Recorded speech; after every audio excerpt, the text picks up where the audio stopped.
ஊரில் இருக்கிற வரைக்கும் பேபிக்கு நான் மொபைல் லேப்டாப் இந்த மாதிரிலாம் எதுவுமே காமிச்சதில்லை. அப்பப்போ டிவி பார்ப்பா. இங்கே வந்ததுக்கப்புறம் டிவி இல்லை அப்படிங்கிறதுனால லேப்டாப் தான் வந்து மோஸ்ட்லி பார்ப்பாரு.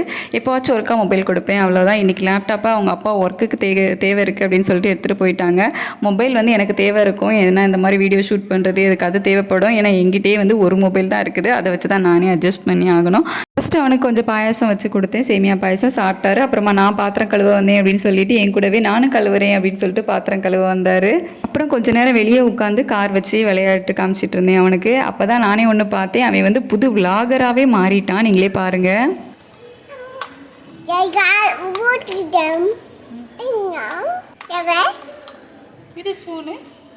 இது ஸ்பூன், இது கார், இது பாயாசம் அப்படின்னு சொல்லிட்டு அவனோட மொழியில் க்யூட்டாக பேச ஆரம்பிச்சிட்டான். சரி குளிக்க வைக்கலாம் அப்படின்ட்டு அப்புறமா குளிக்க வச்சு எடுத்துகிட்டு வந்தேன். இப்போவும் சரி குளிக்கும்போது பயங்கரமாக அழுவான். குளிச்சுட்டு வந்தால் தூங்கிடுவான் அப்படிங்கிறதுல நான் குளிக்க வச்சேன். ஆனால் அவன் என்ன பண்ணான் அப்படின்னு நெக்ஸ்ட் ஷார்ட்ஸில் பாருங்கள். தேங்க்யூ.